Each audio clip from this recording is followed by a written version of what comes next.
However, they provided no convincing evidence to support their claims.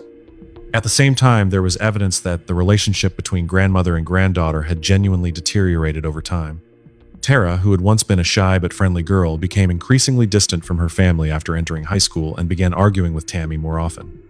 At first, she started skipping classes, and later she stopped attending school altogether. Terry said that Tara rarely communicated with relatives in a positive way and regularly caused conflicts.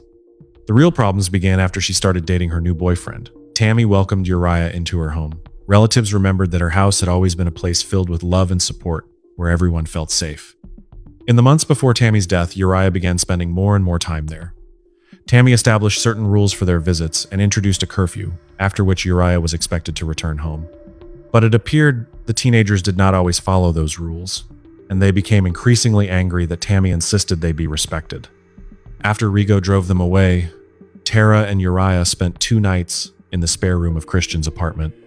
He told police that they displayed an extremely unreasonable level of paranoia, constantly claiming that police were about to knock on the door.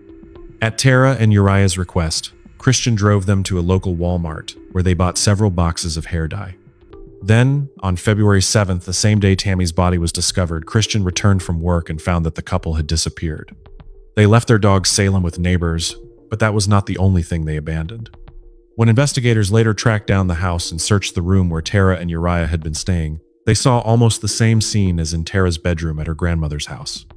The only difference was that there were no bottles of urine, but there were takeout food bags, several firearms, and containers filled with ammunition.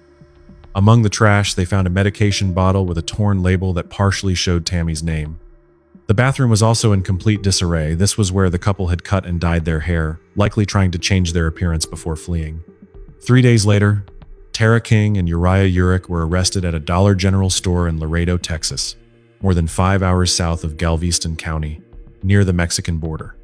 After changing their appearance, abandoning their dog and most of their belongings, they arranged a ride with a 35-year-old drug dealer named Travis Hodge. Travis agreed to drive the teenagers in exchange for money and also sold them methamphetamine. Tension between them and Tammy continued to grow. The reasons included constant arguments over Tara skipping school, neglecting personal hygiene, and especially over Tammy refusing to allow Uriah to stay overnight. After one argument with her grandmother in mid-January, Tara wrote to Uriah, "I wanted to tell her everything, but I thought you wanted her gone as quickly as possible, so I held myself back." He responded, "I don't want to kill her if it ruins our lives or if you don't actually want this. I hate her. Oh my God." A few days later, their final decision to act began taking shape. Tara wrote, "I had a panic attack. I know. I'm so sorry. I didn't shoot her because I thought you would regret it afterward, but I'll regret it myself because I want to kill her." 10 days before Tammy's death,